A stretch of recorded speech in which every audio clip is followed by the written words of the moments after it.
कुरुक्षेत्र में कौरवों और पांडवों की लड़ाई में दुर्योधन कौरवों का सबसे बड़ा भाई था। दुर्योधन अधर्मी, जिद्दी और मूर्ख भी था।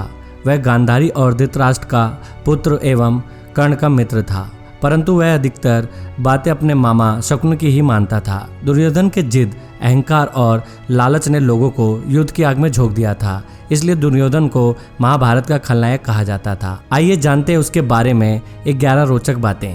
पहला, दुर्योधन का जन्म 100 घड़े में से पहले घड़े से हुआ था। जब दुर्योधन का जन्म हुआ तो वह रोने के बजाय गधे की तरह रेंकने लगा और जन्म लेते ही बोलने भी लगा था। दुर्योधन ने जैसे ही जन्म लिया तो कई तरह के अपशकुन देखने को मिले, जैसे सियार जोर जोर से रोने लगा, उल्लू शोर मचाने लगे, आसमान में अचानक काले बादल छा गए। इस घटना को देखकर विदुर ने कहा कि यह अपशकुन बता रहे हैं कि यह पुत्र हस्तिनापुर के विनाश का कारण बनेगा। इसे त्यागने में ही भलाई है, परंतु पुत्र मोह में धृतराष्ट्र और गांधारी ने ऐसा करने से मना कर दिया। दूसरा, दुर्योधन को कलयुग का अवतार माना जाता है, क्योंकि दुर्योधन में वह सभी गुण मौजूद थे जो कलयुग के मनुष्य में होने चाहिए, इसलिए दुर्योधन को कलयुग का अवतार कहा जाता था। कहते हैं कि दुर्योधन कलयुग का अंश था, तो उसके 100 भाई पुलुस्तु वंश के राक्षस के अंश थे। वायु पुराण में राक्षसों के पुलह, पुलत्स्य, कश्यप एवं अगस्त्य ऋषि की संतान माना गया है। तीसरा, दुर्योधन कुटिल, क्रूर होने के साथ ही गदा युद्ध में भी पारंगत हो गया था। उसने शकुनि की चाल के तहत बलराम जी से गदा युद्ध करना सीख लिया था। महाभारत काल में बलराम, जरासंध, भीम और दुर्योधन को ही सर्वश्रेष्ठ गदाधर माना जाता था। भीम ने भी बलराम से गदा सीखी थी। चौथा, गांधारी ने अपनी दिव्य दृष्टि से दुर्योधन के शरीर को वज्र के समान बना दिया था, परंतु श्री कृष्ण की नीति के तहत दुर्योधन के गुप्तांग और जांघा कठोर नहीं बन पाई थी। पांचवा, दुर्योधन की मृत्यु सबसे अंत में हुई और खास बात यह है कि महाभारत के 18वें दिन तक चले युद्ध के अंत के बाद दुर्योधन और भीम के बीच गदा युद्ध हुआ था, जिसमें भीम ने दुर्योधन की जांघा उखाड़कर फेंक दी थी, जिसके चलते दुर्योधन की मृत्यु हो गई थी। एक बार महर्षि मैत्रेय हस्तिनापुर पधारे। विश्राम के बाद धृतराष्ट्र ने पूछा,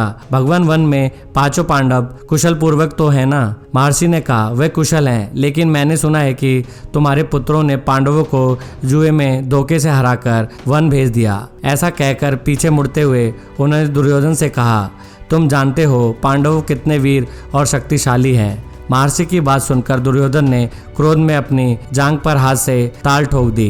दुर्योधन की यह उद्दंडता देखकर महर्षि को क्रोध आ गया और उन्होंने कहा, तू मेरा तिरस्कार करता है, मेरी बात शांतिपूर्वक सुन नहीं सकता। जा, उद्दंडता, जिस जांघ पर तू ताल ठोक रहा है उस जांघ को भीम अपनी गदा से तोड़ देगा। बस यही शाप दुर्योधन को ले डूबा। छठा, रिश्तों में दुर्योधन जहां अर्जुन का सौतेला भाई था, वहीं वह श्री कृष्ण का समधी भी था। श्री कृष्ण के पुत्र सांबा ने दुर्योधन की पुत्री लक्ष्मणा से विवाह किया था।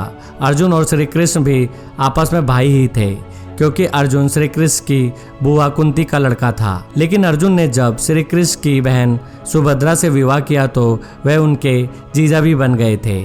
सातवां, दुर्योधन ने पांडवों को मारने के लिए सबसे पहले भीम को जहर देकर नदी में फेंक दिया था, लेकिन भीम बच गए थे। फिर दुर्योधन ने पांडवों को मारने के लिए वारणावत में लाक्षागृह का निर्माण कराया। वहां से भी 5 पांडव बच निकले थे।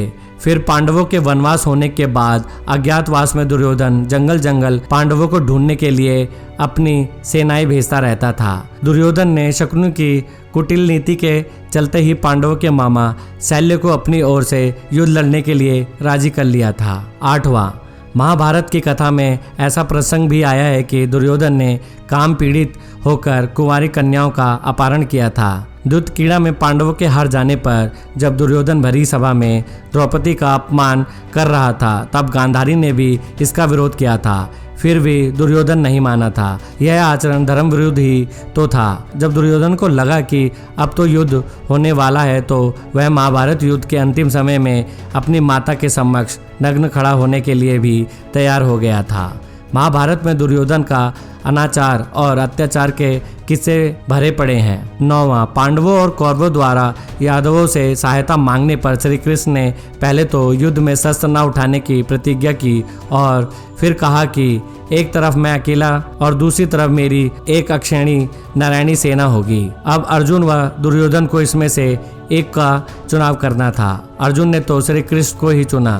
तब श्री कृष्ण ने अपनी एक अक्षौणी सेना दुर्योधन को दे दी और खुद अर्जुन का सारथी बनना स्वीकार किया। इस प्रकार दुर्योधन ने 11 अक्षौणी तथा पांडवों ने 7 अक्षौणी सेना एकत्रित कर ली। 10वां, दुर्योधन की पत्नी का नाम भानुमति था, जो मल्ल और द्वंद्व युद्ध में पारंगत थी और वह दुर्योधन के साथ अखाड़े में कुश्ती करती थी। दुर्योधन ने भानुमति के साथ जबरन विवाह किया था। गांधारी ने सती पर्व में बताया है कि भानुमति दुर्योधन से खेल खेल में ही कुश्ती करती थी, जिसमें दुर्योधन उनसे कई बार हार भी जाता था। भले ही दुर्योधन भानुमति को हरण करके लाया था, लेकिन भानुमति को दुर्योधन से प्यार हो गया था। भानुमति को दुर्योधन और पुत्र लक्ष्मण की मौत का गहरा धक्का लगा था। उसे सांत्वना देने वाला कोई नहीं बचा था। अंत में वह बेचारी पांडवों के आश्रय पर ही जिंदा रही और बड़ी मुश्किल से जीवन गुजारा। दुर्योधन की बहन का नाम दुशल्य था, जिसका विवाह सिंधु नरेश जयद्रथ से हुआ था। 11वां, कौरवों की सेना सभी सेनाओं से शक्तिशाली थी। एक से बढ़कर एक महारथी थे, परंतु फिर भी सभी हार गए और इसका एकमात्र कारण दुर्योधन ही था, क्योंकि उसने सही समय पर सही निर्णय नहीं लिया और कई तरह की गलतियां की। पहली गलती उसने श्री कृष्ण की बजाय नारायणी सेना मांगकर की। दूसरी गलती उसने भीष्म पितामह और द्रोणाचार्य की बातों पर ध्यान नहीं दिया। भीष्म ने उसे 5 सोने के तीर दिए थे और कहा था कि कल सुबह मैं इन तीरों से 5 पांडवों का वध कर दूंगा। दुर्योधन वह तीर अपने पास रख लिए और अर्जुन के वरदान मांगने पर उसे दे दिया। चौथी चूक उसने कर्ण से कहा कि घटोत्कच को मार दो और कर्ण ने अपना अचूका मोक्ष अस्त्र घटोत्कच पर चलाकर अपनी शक्ति खो दी। 5वीं चूक उसने यह की कि जयद्रथ को वह उचित सुरक्षा नहीं दे पाया और 6ठी चूक यह कि उसने उचित समय पर अश्वत्थामा को सेनापति नहीं बनाया, अन्यथा युद्ध का परिणाम कुछ और ही होता। तो दोस्तों, यह थी महाभारत के दुर्योधन के बारे में 11 जानकारियाँ। तो आपको क्या कहना है इस वीडियो के बारे में, कमेंट करके जरूर बताइएगा। अगर वीडियो पसंद आए तो वीडियो को लाइक, शेयर और चैनल को सब्सक्राइब करके बेल आइकन को प्रेस करना मत भूलिएगा। जल्दी मिलते एक नई वीडियो के साथ, तब तक के लिए बाय, टेक केयर।